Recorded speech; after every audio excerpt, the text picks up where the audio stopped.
Good afternoon or good morning if you're in Indonesia or somewhere not in Australia.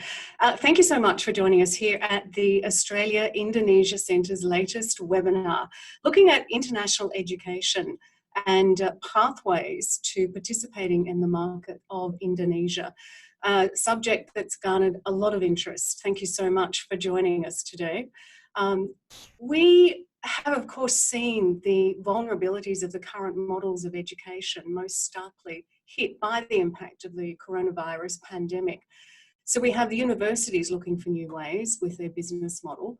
We also have in Indonesia a population that is keen to upskill, where a president has put a lot of emphasis on building the vocational sector, and couple that with a young population which pretty much does anything it can online, and that will increase as the infrastructure improves in the country. And when I say online, I don't mean on the computer, I mean on their phones. So how do you adjust to that kind of trend? We're talking to universities, to the vocational sector, and to someone from the online learning space to have a look at what they're doing in country and what they think lies ahead.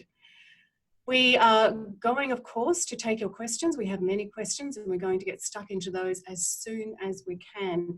The aim of these webinars is to bring to you useful conversations where we can learn about what is happening, but also come up with some challenges that perhaps we can work on together. And we do that by tapping into our network of researchers, the networks that the universities have, our partner universities, and trying to find those who can tell us a little bit about what's going on, especially at this uncertain time. I would like to begin by acknowledging the traditional owners of the lands and the custodians of the lands on which we are meeting from today. I acknowledge the Kulin Nations. That's the traditional owners and custodians of the land where the Australia-Indonesia Centre Melbourne office is located and from where I'm hosting today's webinar. I acknowledge the Gadigal people of the Eora Nation. Those are people whose lands our panelist from Sydney is speaking from today. I acknowledge the Turrbal and Yugara people as the traditional owners of the land at Southbank for our panelist from TAFE, Queensland.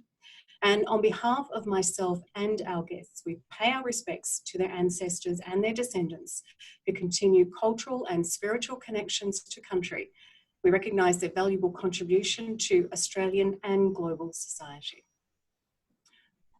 Okay, let's go to our panellists and find out from them about what's happening in their landscape.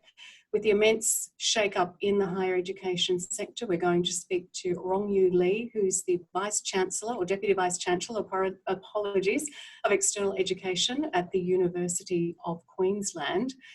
And his focus is on expanding the quality and scale of domestic and international engagement with students, government, industry, alumni, and Aboriginal and Torres Strait Islander committees. We're also joined by Janelle Chapman, Executive Director of TAFE Queensland. In this role for nearly 5 years, she was previously the Acting Director of TAFE Queensland International.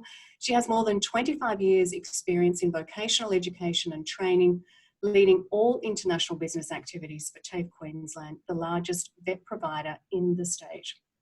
And our third panellist, Adam Bremo, Chief Executive Officer of Open Learning. He's co-founder of the social learning platform Open Learning, which began in 2012, offering open online courses or MOOCs to over 1 million students. I think that's more than that actually, across Australia and Malaysia, and recently Indonesia, named one of Forbes 30 under 30 Asia in the consumer technology section. All very busy people, all with a lot to deal with at the moment, and we greatly appreciate that you've all joined us today for this hour. Thank you very much for that. Let's get a little snapshot from you first about what is happening in your sector and how you're managing it. And Adam, I might go to you first. As a new entrant into Indonesia, can you give us a picture of how you're working with that country? Yeah, definitely. So it's great to be here. Nice to see all of you virtually, although I can't quite see you as if we were in person, but it's still great. So open learning, let me share a bit about what we do and sort of the context in Indonesia.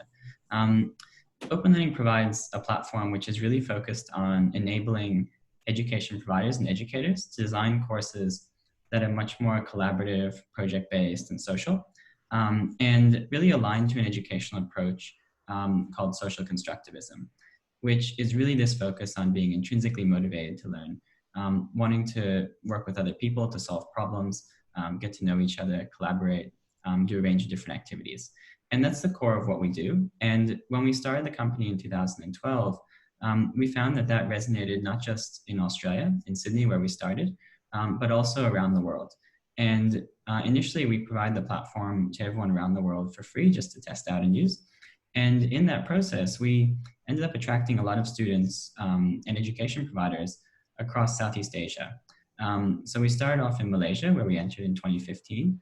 And today we're the largest platform for higher education, online higher education in the country, working with over 50 universities and colleges there. In Australia, where we started and we're based in Sydney, we work with 9 of the 41 universities and a whole range of private providers. And in Indonesia, where we've sort of been doing the groundwork for the past couple of years, we've started working with the Muhammadiyah Universities group.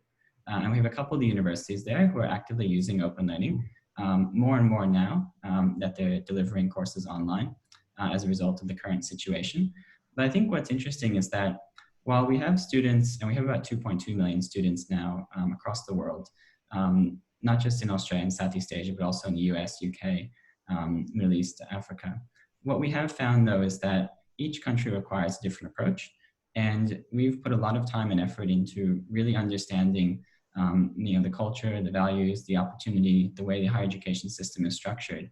And through that, we've initially focused on Australia and Malaysia and really targeted and tailored the open learning solution, which is the platform, but also it encompasses learning design and marketing and support.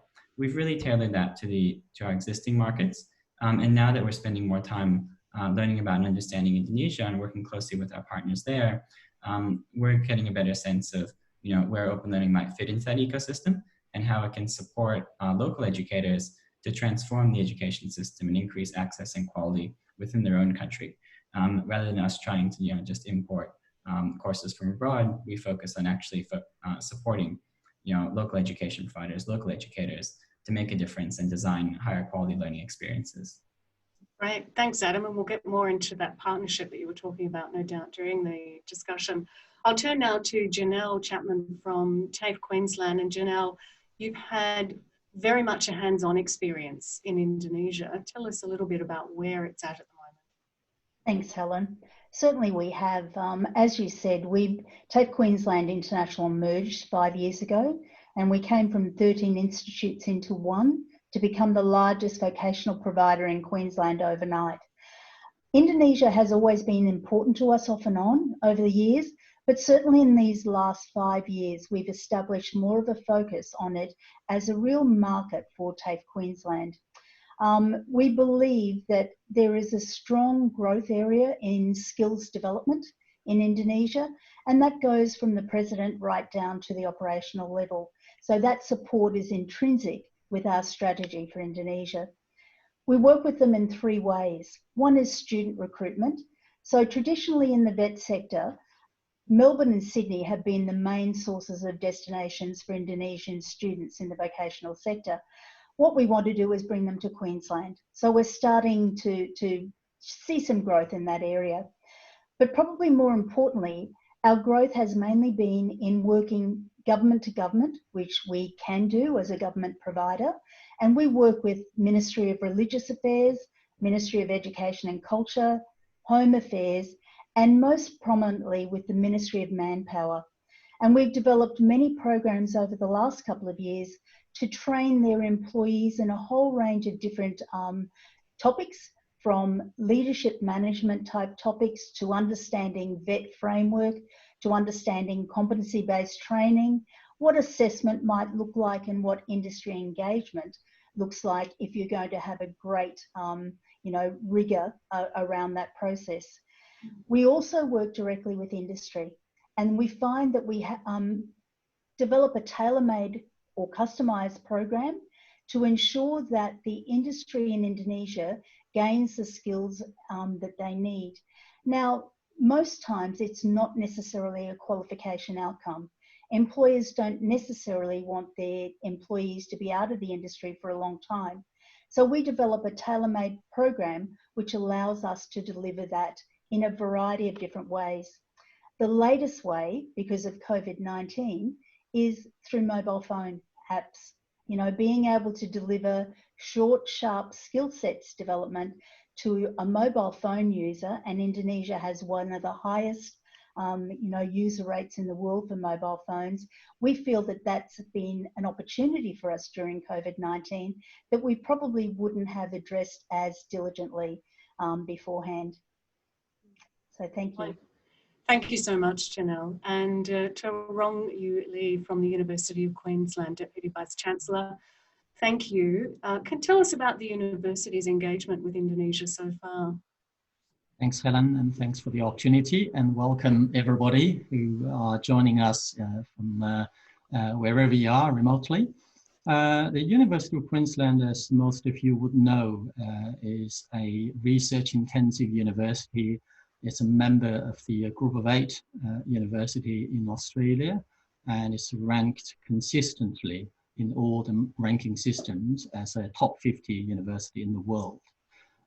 It's a very large university by international standards. We've got more than 54,000 students studying with us at all levels. And interestingly, the University of Queensland has the largest high degrees by research cohort and on any given year with graduates close to 700 or 800 PhDs. So that's very significant. And that's probably why the university has collaborated with Indonesia, particularly University of Indonesia and the Indonesian Institute of Sciences for over 50 years. So that's actually longer than some of the Australian universities in the country. And so our collaboration with Indonesia has been very comprehensive. So it's not necessarily just a student recruitment approach. We've done more in research collaborations, in executive education, and in international development projects. Maybe a lot of people don't know, outside of Australian National University, University of Queensland is the second go-to institution for international development project. And that's very much aligned with the Australian government focus in the immediate region. And our student mobility has also been a two-way traffic. We receive just as many Indonesian students as we place our own students in Indonesian institutions. And that's actually very important. The other important engagement aspect we have with Indonesia is the diversity and the distribution of student population in our university systems. Unlike the students from China or other countries, they tend to be concentrated in one particular field of study area. The students we have from Indonesia, they are very well evenly distributed. And interestingly, they're not concentrated in business or commerce and management programs. A significant number of them are interested in doing Bachelor of Arts. So that's very encouraging for us. And we've got actually probably more students doing PhDs with us. And often they are either sponsored by Indonesian authorities or they are the winners of Australian awards. So they do come to us for a variety of reasons. And we have staff, members of staff, prior to COVID-19, regularly visiting Indonesia, including remote areas of Indonesia. And most recently, thanks to the Australia-Indonesian Centre, we have become a university partner in the Australian-Indonesian Centre initiative, trying to actually lead a particular stream of work that the partnership has established. So I'm happy to answer any questions. Thank you very much. And you've mentioned research, and that's something we definitely need to pick up on in this conversation because the research aspect is so important. But I'm going to pop up a question already because it touches on what you were talking about, Rong Yu, around students visiting or vice versa. And then Janelle, I'd like to take it a bit wider to you around how you maintain the relationships if you can't visit the country and ensure that can the learning still take place? So the question is from Eleanor Williams at the Australian National University, and if we could perhaps pop that slide up again. How can student mobility and intercultural skills development continue when students cannot be mobile in this new COVID world? Rongyu, do you mind if I go to you first on that? I imagine this is one of your greatest challenges at the moment. That's a very good question. I think sometimes even those of us working within the university system, we complain that we are not agile and nimble enough, to make changes. And surprisingly, once we got the impact of COVID-19, we paused for a week.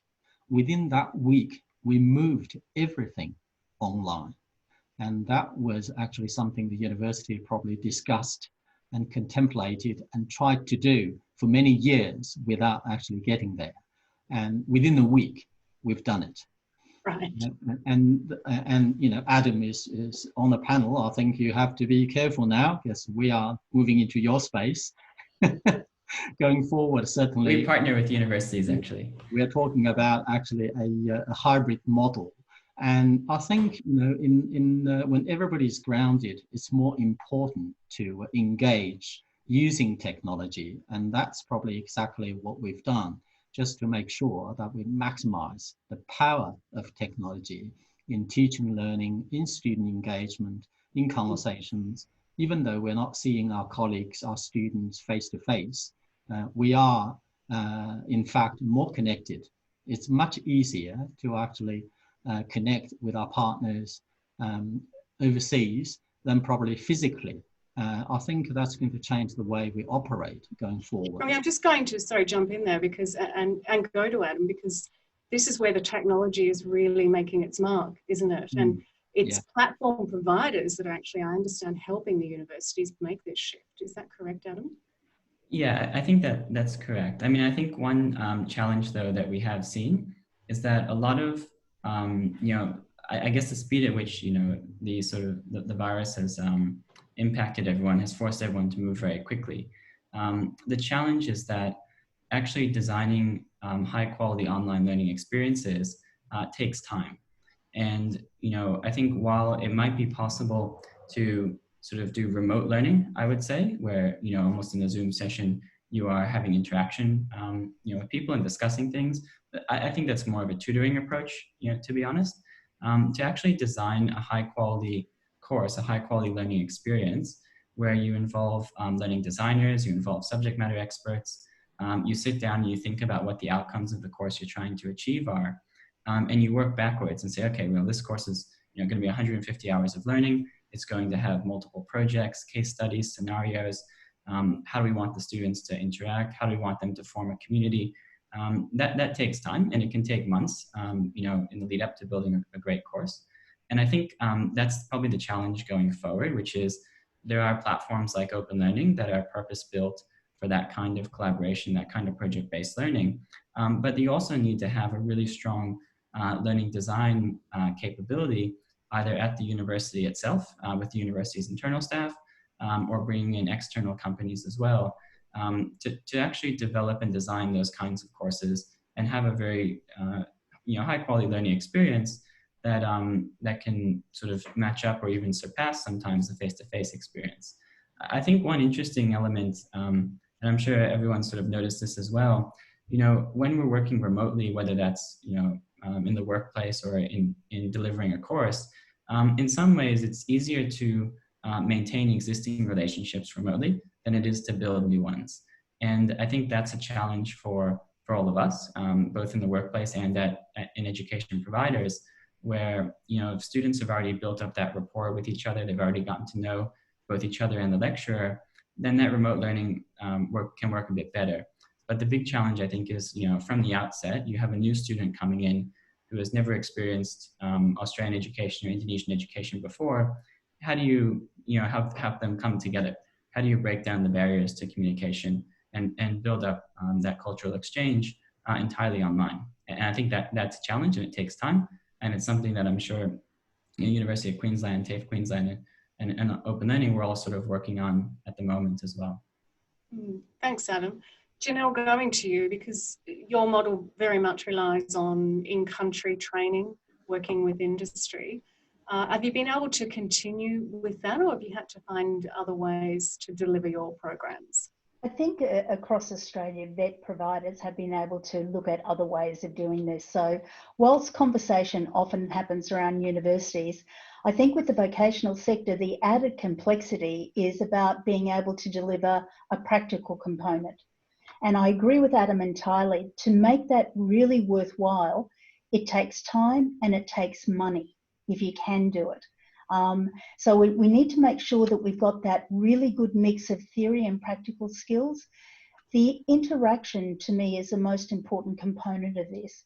We've all done online training over the years and online learning in our own personal lives where it hasn't necessarily been as fulfilling as you would like it to be. So I think it's more about having something that is very interactive, and whether you need an online platform to be able to do that. Certainly something that is designed well to give you the outcomes that are needed, and particularly for us in the vocational sector, those outcomes need to be employable. You know, you need to have employability skills and graduate with those skills. So if you can't do that face to face, that's a real dilemma in some areas. Some programs have needed to be deferred until that face to face can occur, or we have to look at alternatives for being able to do that practical component in their home country and being able to engage with industry in that respect. I think the other thing that needs to be considered is, how do you train teachers who are used to a face-to-face environment to deal with the complexity of an online environment? And it is a very different way of delivering in lots of respects, not having that immediate feedback from students. So I think that training of teachers in this space is just as important as the actual delivery content itself. And Janelle, just quickly, you said that you've just put some plans to one side. Does that mean you're maintaining the relationship remotely and just waiting for when it returns to normal, so to speak? Yeah, definitely. And, you know, WhatsApp has always been an important communication channel for Indonesia anyway. So that's really been no different. You know, in fact, a big part of the relationship with Indonesia and working with them is getting used to the fact that they want to do everything on WhatsApp as opposed to email. So often you have to be transferring information across different systems to keep it all consistent and in your own mind. But that's just the way it is. And you have to accept that or you will miss out. That's how you're doing business. We have got a question around how you do expand your business or think about maintaining a business relationship in this environment. I'll just pop that slide up from Noke Kirian of Kirian Partners in Jakarta. To what extent has the COVID-19 pandemic changed your plans in respect to expanding your business to Indonesia? And also perhaps looking at the economic agreement, IA-SEPA. Rong Yu, I might go to you. Just your thoughts on how you're adjusting your view about what comes, say, in the next few years. Yeah. COVID-19 has certainly provided that opportunity for the university to look at, you know, our operating model. I think, you know, so far we have been very successful with a face-to-face, high-touch way of delivery of our programs. And right now, there are lots and lots of conversations and debate within the university about, you know, what the university is going to look like post-COVID-19. Is the current model going to be sustainable? Is it going to be viable? And especially if you take into consideration, you know, the anxieties generated by COVID-19 and the geopolitical tensions, you know, created by the COVID-19. I think we have to plan ahead and looking at how can we redistribute, you know, the risks. While we have placed Indonesia as a top 10 priority country that we need to engage with, I think going forward, you know, how do we engage? What would that approach be? And, you know, it's a tough question.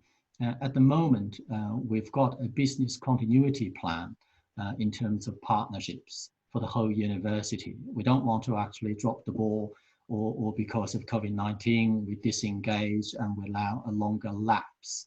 I think, you know, this is the time that we all need to collaborate. We are in it together, and we look at actually Indonesia as a long-term partnership, mutually beneficial, rather than actually just a taking approach. And that has been very important. Our partners really appreciate that. But in terms of actually operating model, I think I mentioned it briefly in answering the first question.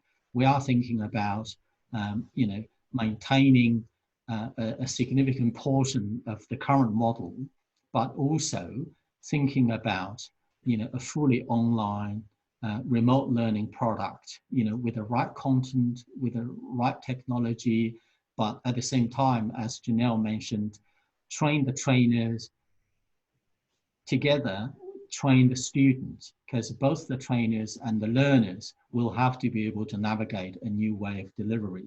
But the third element would be what we call a hybrid model. So we actually deliver some of the fundamentals, you know, using probably online platforms, but we continue to build a residential or intensive teaching blocks, and we get actually our staff, students going, you know, to Indonesia once travel restrictions are lifted, and also get, you know, partners and students, researchers to come to the university, because that physical in the situation, you know, environment really important to promote, you know, deeper understanding, that cultural understanding. Indonesia is a very rich country. Actually, sometimes we just think we can learn so much from them rather than actually taking the approach that we are the best.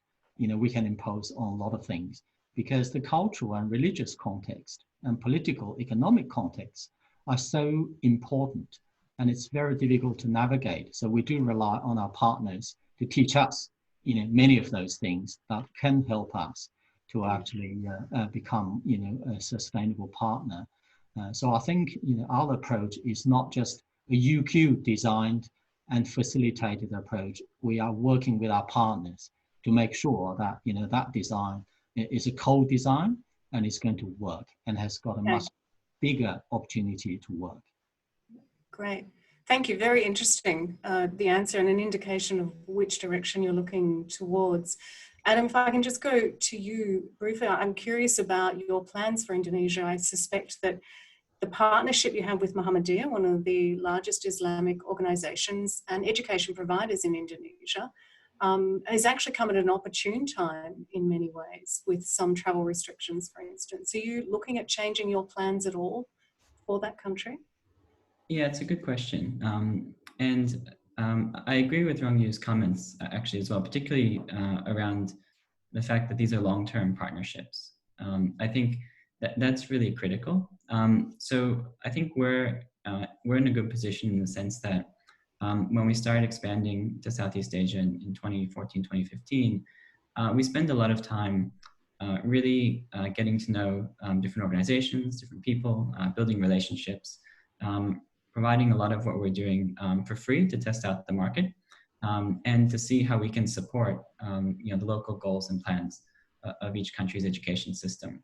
And I guess some of those, you know, some of those things we explored took us to Indonesia a couple of years ago. And, you know, I guess I traveled there quite a few times, and we've gotten to know a number of organizations. And through that process, we found that a couple of universities in the Muhammadiyah group were actually using the platform already, and they were exploring different ways of actually building online courses for their own students and for the public in Indonesia. So they actually began that process sort of early last year, mid last year, of building out more courses. And from what we can see, that's actually accelerated earlier this year.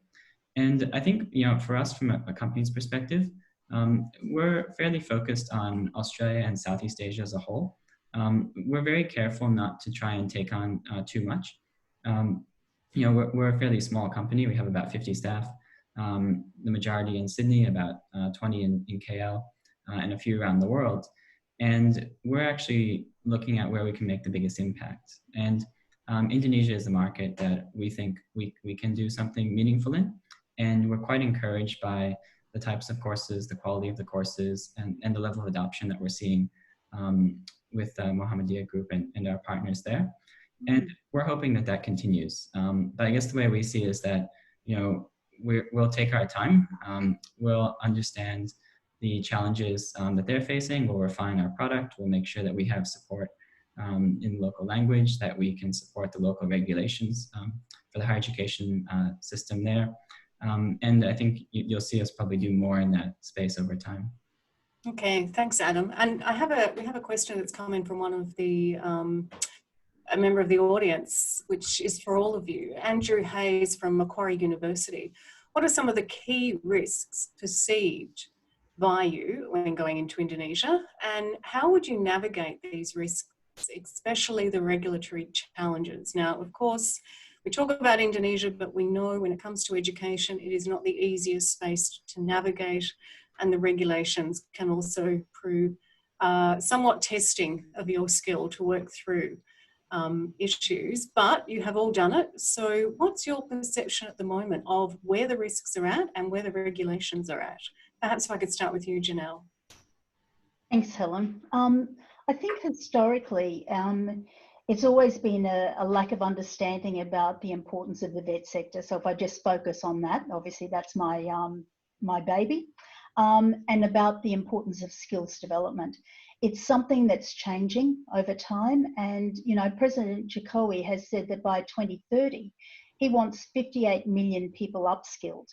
And that's a lot of people in, you know, a relatively short amount of time. What they're doing is actually putting money towards it. Now, one of the biggest challenges is always the bureaucracy in Indonesia. It's a minefield to be able to navigate at times. And then, you know, trying to get the right department, and then also finding the right decision makers and the people that hold the purse strings to be able to fund any training that's likely to go ahead. We have found over the years that the best way is to have a person who understands that system. So we actually employ a part-time person who is Indonesian, who has the networks that we need. He does the legwork and breaks down a lot of the barriers for us then to be able to come in and be able to then have the conversations that we need to with the right people. We have also been able to leverage from the training that we've done of government employees over the years. So those that we might have trained, you know, 5 years ago are now in positions of power. Those relationships have been developed over time, and the relationship building is important in any culture, but certainly very much in Indonesia. I can honestly say it probably took us 5 years of going into market and trying to build these relationships before we really saw any traction. And that's a big ask for a business to be able to wear that cost of time and development over that time frame. There was a time, and it was almost like a flick of the switch, where everything seemed to fall into place and we started to win things and they just fed off each other. So I think people have to be willing to be prepared to put in the hard yards with building the relationships, and not expect to go once into market and expect that they will gain some business out of that. The length of time is a vital part of your strategy. So you need to put your toe in the water and then build on that over the years. So ensure that you have that. But there are successful examples, particularly in the mining and construction industry, where there have been long-term relationships with Australian partners and Indonesia. The current social distancing rules actually work in your favour a little bit, because it means that government employees aren't probably as busy travelling around Indonesia or the world as they would normally be. And so we're finding it sometimes easier to get in contact with them. So that's a plus. And that by that WhatsApp, that's a good point. I hadn't thought about that, Janelle. Rong Yu, your thoughts, thanks. I think it's very simple in many ways. Our philosophy is do the right thing. You don't want to actually do something that's not compliant with the jurisdiction's regulatory framework. And if we had to comply with a lot of those things ourselves here in Australia, naturally you can expect, there are many, regulatory and legislative, frameworks, and we have to comply in another country. University of Queensland does have a representative office in Indonesia. I think that's very helpful. The other thing is most of our relationships are built organically between people of similar interest. What we as a university is doing is to give it some institutional steering, making sure that if those organic relationships built between individuals and teams, if they have an opportunity to be institutionalized and benefit much wider university community and the Indonesian community, that's when we step in as a university. We'll give it some central support. And we can also mobilize our networks in Indonesia, because the university has nearly 3,000 alumni, and many of them actually work in very important jobs, including some in ministerial positions. You can actually align with your priority with Indonesian national economic development and social cultural priorities. I think it's achieving that alignment is very important, and that you are perceived to be working to actually help them and working together with them, rather than actually just trying to impose anything or going quickly to make a buck or two. I think the approach is really important. We need to get the attitude right, get the objectives right, and more importantly, do the right thing. Thank you, Rong Yu. And Adam, I'm not going to get you to answer that question because I think you've alluded to it already, talking about the regulations and working within them. Because we've had a question come up from the audience, which I think you're all well placed to answer as well. But Adam, wanting to start with you, this is from Barney Delgado of the University of Canberra. Interested to know whether the panelists would suggest partnering with an Indonesian university, which you have done, Adam, to develop face-to-face online higher education programs, or Adam in your case, helping them develop their programs, or is it collaborating with the ministries that is more important? This is often a question. I'm curious about your experience first, Adam, because as you said, it was kind of an organic process. Yeah, I think that's a really good question. I don't think there's a simple and clear answer, but I think both avenues can yield results depending on the type of program you're developing. I think, online education is growing significantly in Indonesia. I think we all understand that, and we all hope it grows to some extent. But there are still challenges with that, in the sense that, for a full degree program, an accredited qualification, delivering that online in Indonesia will come with a range of challenges, both regulatory, but also even access or reliable access to the internet throughout the duration of that program. So there are some types of programs that will make sense to be delivered online, remotely, and we think those, are more around professional development, lifelong learning. So sometimes more in the postgraduate space where people are working, and they may not even be full qualifications. They could be short courses or micro-credentials. But then there's a whole range of programs, I think particularly undergraduate programs, where if you're looking at delivering that online remotely, that will pose a challenge, both from a technology perspective, a cultural perspective, and a regulatory perspective as well. So partnering with a university to do that locally might make sense. I think the other thing to be aware of is that, and I'm sure that my colleagues in the panel know this far better than I do, that not all qualifications are accepted in every country. So you have to make sure that the type of qualification that you're offering, if it is from an Australian education provider and it's accredited in Australia, that doesn't mean it's automatically going to be accepted by local businesses and the Indonesian public servants. So I think it depends on the type of program that's being run as well. I think from our perspective, we've actually done both. Our core business is really providing our platform to education providers to deliver their programs and courses online, be it accredited or non-accredited, and we have accredited and non-accredited courses from Australia, Malaysia, Indonesia, many other countries.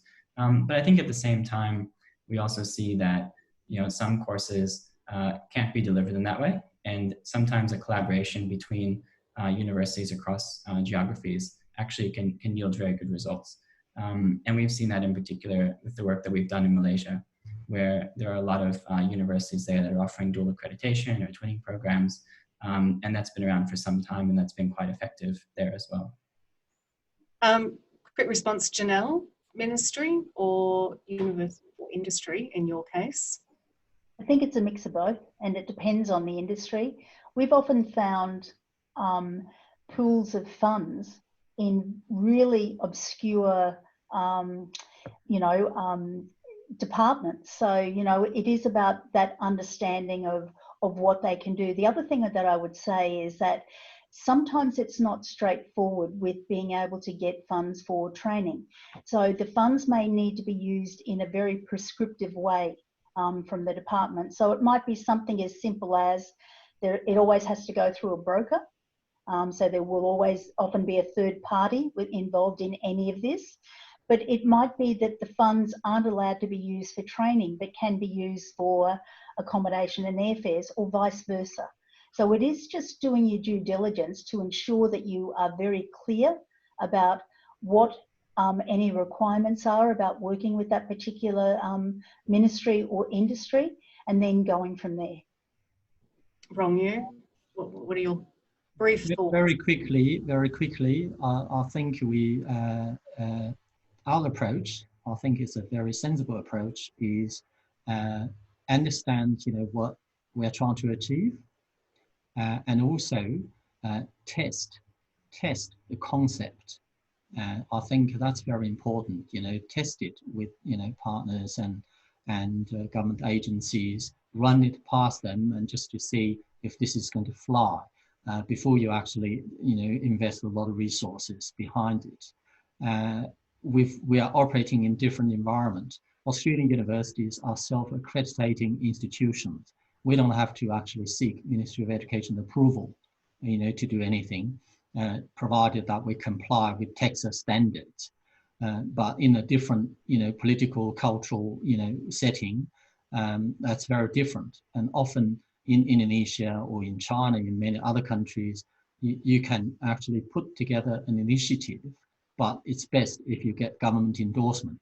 So I think it's doing the homework, making sure you're very well prepared before you invest too much into it. We've got another question which sort of relates to that. When you're talking about testing wrongly, what works, from Anne-Marie Head, from Victoria University. She's very interested to hear the appetite for higher degree by research and whether Indonesia's priorities for research and Indonesia's priorities for research training. I think this also gets to the perceived, the aura of partnering with a large university of, overseas and having the experience in country as well. I mean, that's all going to change. Perhaps there's going to be more interest in micro-credentialing as well. So what are you finding, Rongyu, from that testing that the interest is actually shifting to? And then I'll check with the other two panelists as well. Indonesia is a very populated country, if you like. After China, India, US, you find that Indonesia is right up there in terms of population, and it is a developing country. You'd find a market in just about every segment. I think it all depends on what your strategic objective is. For UQ, because we want to continue to build that research intensive profile of the university. So we've been doing a lot of research, collaborative research, and often it's applied research. It's not necessarily blue sky research. For a developing country, they want solutions, they want applications. And that's why we are very excited to be part of the Australia-Indonesia Center initiative, to work with 9 carefully selected institutions in Indonesia.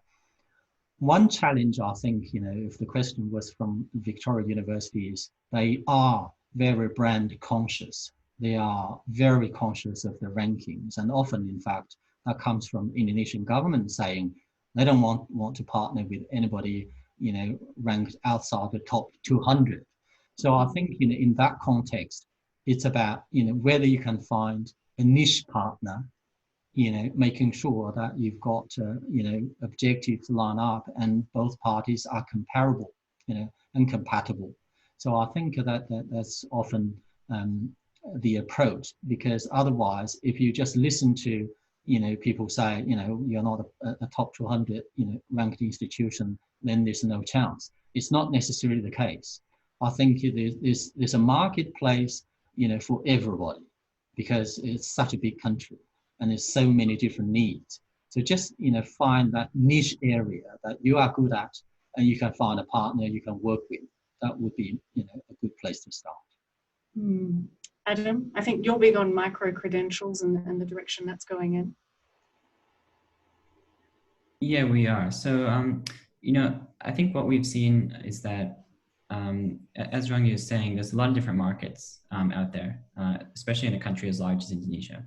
And I think one of the opportunities that we've seen, particularly for Australian education providers, is providing courses for working professionals aligned to the skills gaps in industry.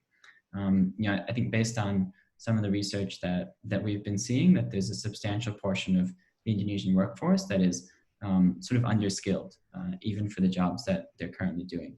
And that can be a result of something as simple as someone studying marketing 10 years ago, but not refreshing that with digital marketing.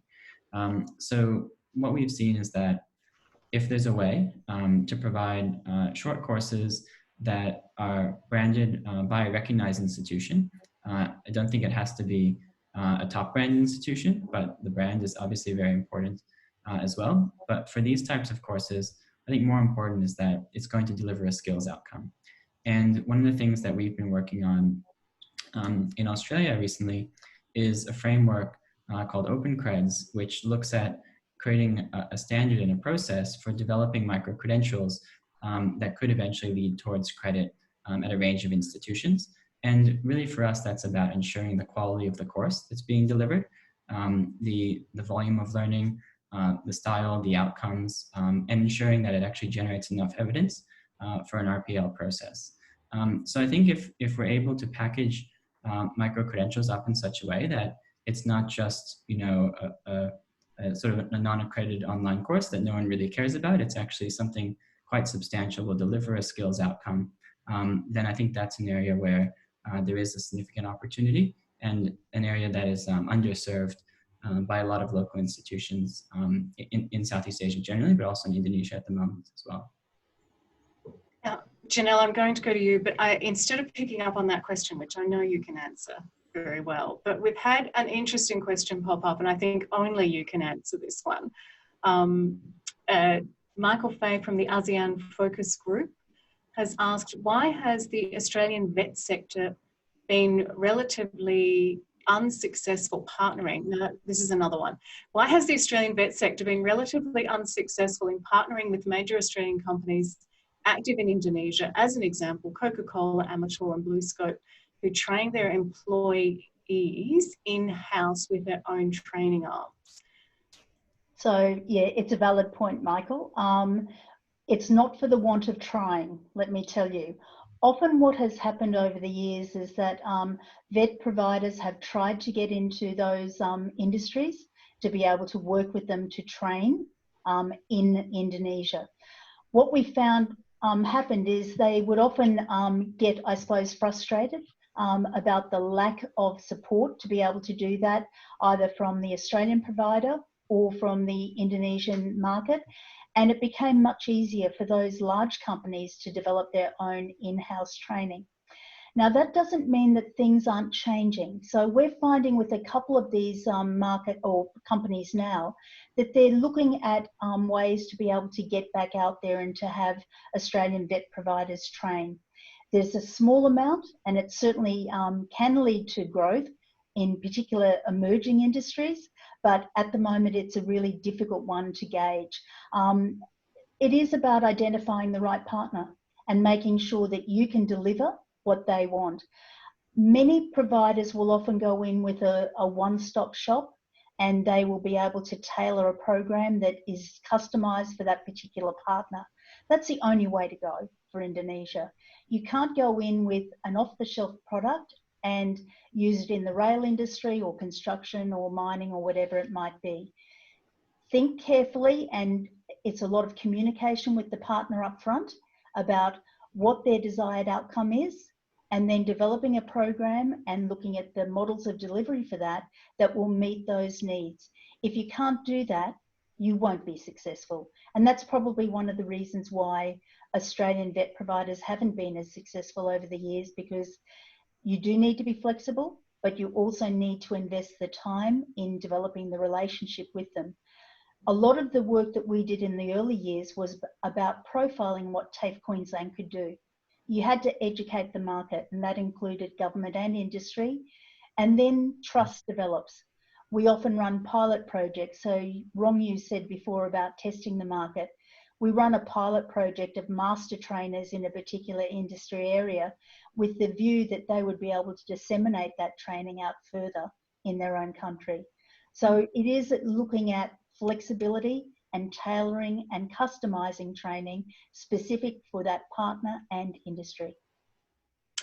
Okay, thank you, Janelle. And final question to wrap up, because in these webinars or these live-in conversations, we try and have a look at what the challenge is between the two countries and how we can work better together, not perhaps just between the two countries, but working together in the region. So I'd love you to have a think about this, and it can go both ways. It's a question that was sent to us from Elizabeth Campbell-Dorning, who's with the Australian Department of Education, Skills and Employment, so federal government.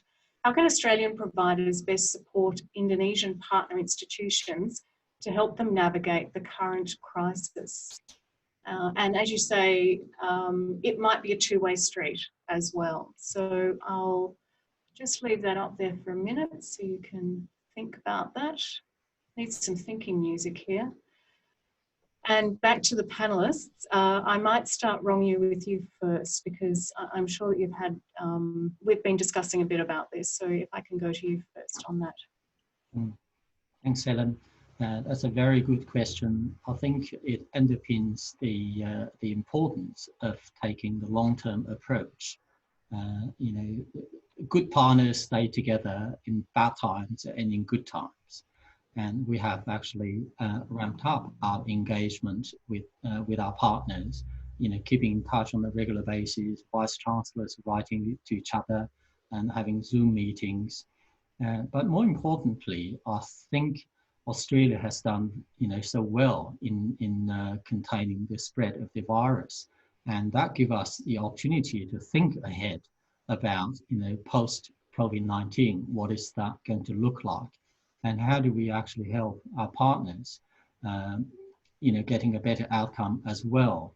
I don't think, you know, these things are easily achievable at the institutional level. We do need both national governments to come together to make a very serious commitment.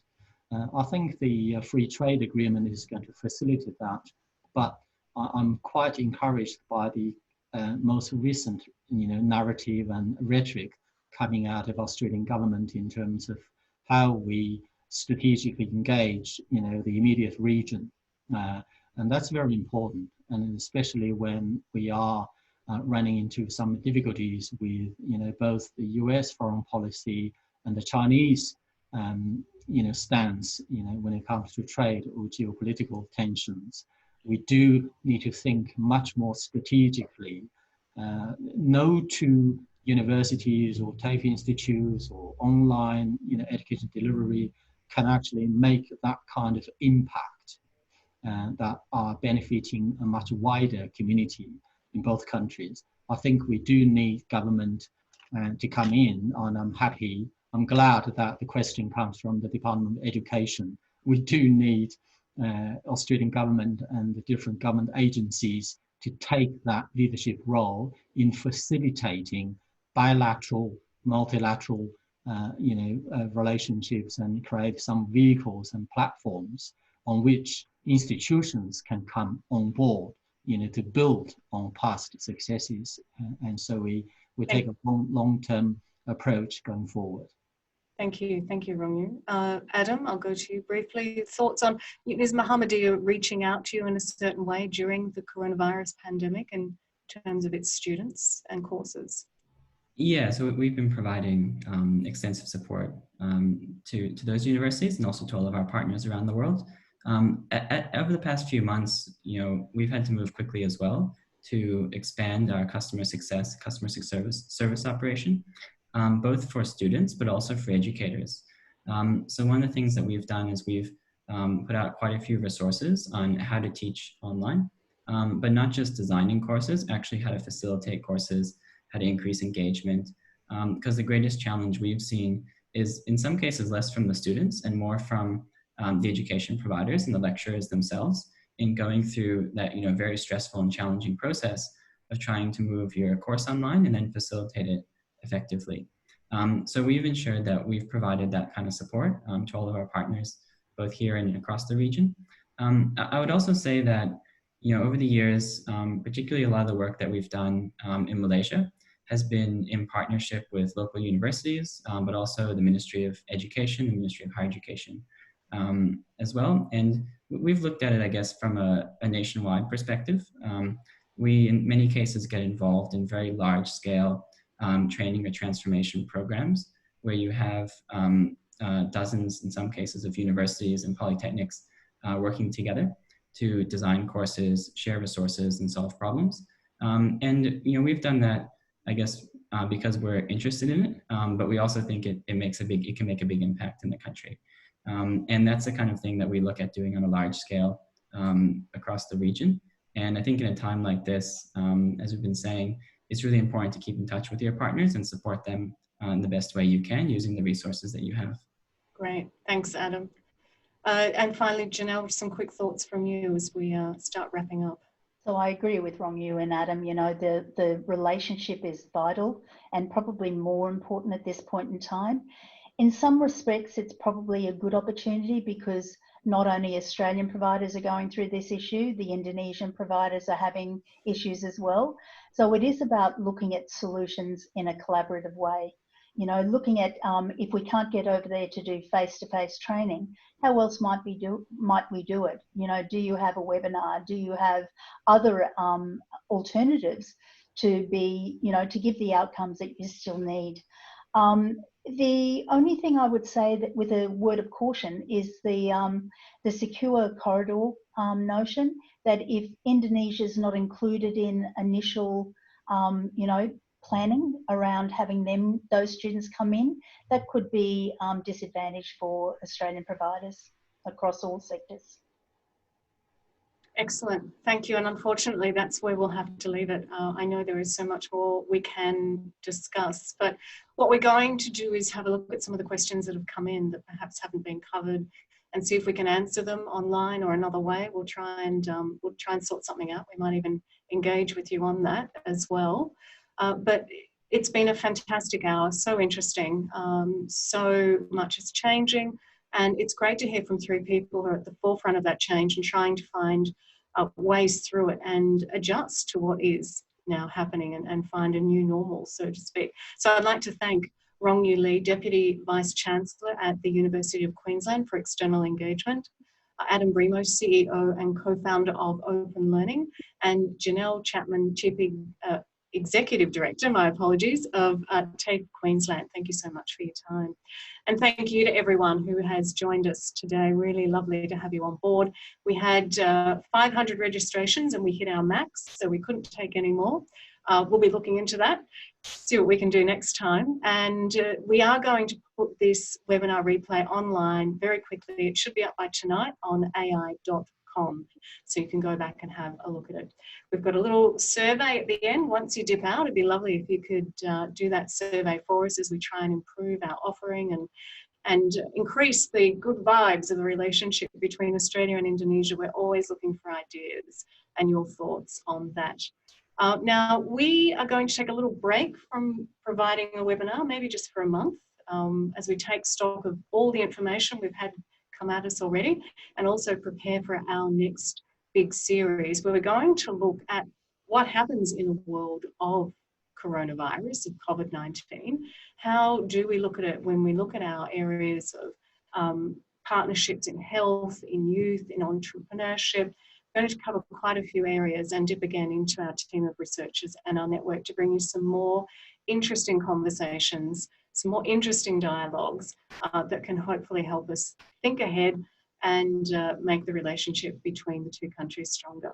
So thank you again. Thank you to our guests again. And I will see you in the not too distant future.